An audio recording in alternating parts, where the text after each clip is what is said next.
Hi friends, அனைவருக்கும் காலை வணக்கம். இன்றைக்கி என்ன ரெசிபி பார்க்குறோன்னா வெங்காயத்தாள் பொரியல் பண்ணுறது எப்படிங்கிறது பார்க்க போகிறோம். வெங்காயத்தாளை வந்து பார்த்திங்கன்னா கழுவி எடுத்து குட்டி குட்டி பீசஸாக கட் பண்ணி வச்சுக்கோங்க ஃப்ரெண்ட்ஸ்.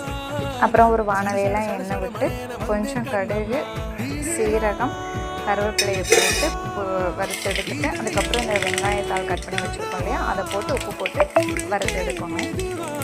அப்புறம் வந்து பார்த்திங்கன்னா கொஞ்சோண்டு தேங்காய் சீல் போட்டு ஒரு ஸ்பூன் சோம்பு, காரத்துக்கு ஏற்ற மாதிரி பச்சை மிளகாய் போட்டு மிக்ஸி ஜாரில் ஒரு திருவி எடுத்துக்கோங்க. வெங்காயத்தாள் வந்து பார்த்திங்கன்னா முக்கால்வாசி வெந்து வரவுமேவும் இந்த துருவலை வந்து மிக்ஸ் பண்ணி அவ்வளோதான் ஃப்ரெண்ட்ஸ்.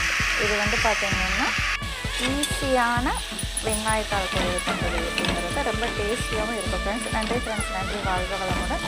நம்ம சேனலை சப்ஸ்கிரைப் பண்ணிக்கோங்க. உடனே உங்களுக்கு வீடியோ அப்லோட் ஆகணும் ஃப்ரெண்ட்ஸ். நன்றி. வாழ்க வளமுடன்.